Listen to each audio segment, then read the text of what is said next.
Welcome to another episode of Afternoons with Anthro. I'm Annie McMahon and I'm the studio art director for apparel at Anthropologie. Today we're going to be hanging removable wallpaper. I'm really excited about the idea of removable wallpaper because it's not that big of a commitment, it's easier to apply, and when you get bored with it, you can just update it and put on something new.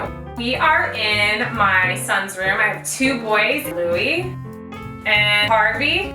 What wall are we gonna wallpaper?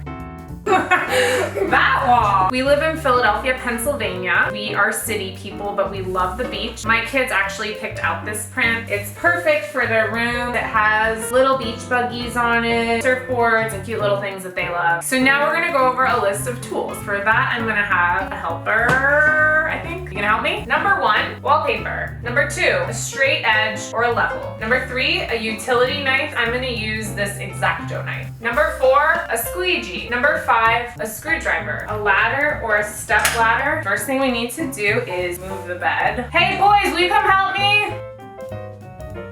I'm gonna start with this top left corner, and what I've done is I've peeled back just a little bit, like an inch of the papers to reveal the sticky part. And what I'm gonna do is I'm gonna take the little bit of sticky that I have and use it to kind of guide where I'm gonna start. I'm just gonna make sure that where I lined up is level, and it actually looks pretty good. I'm gonna take the paper from the back and peel it off, and then I'm gonna slowly push the air bubbles out from the middle like this, all the way down.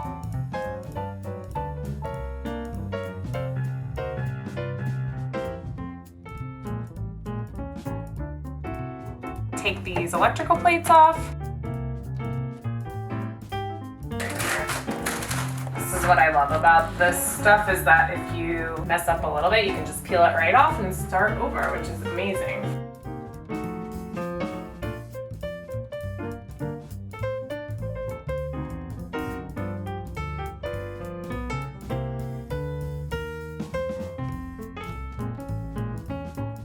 Okay, so we're done, and that was surprisingly super simple and easy. I highly recommend it. Now I'm gonna put the furniture back and see how the room turned out. Here's the final product. I think it looks great. I hope you do too. Thank you for watching another episode of Afternoons with Anthro.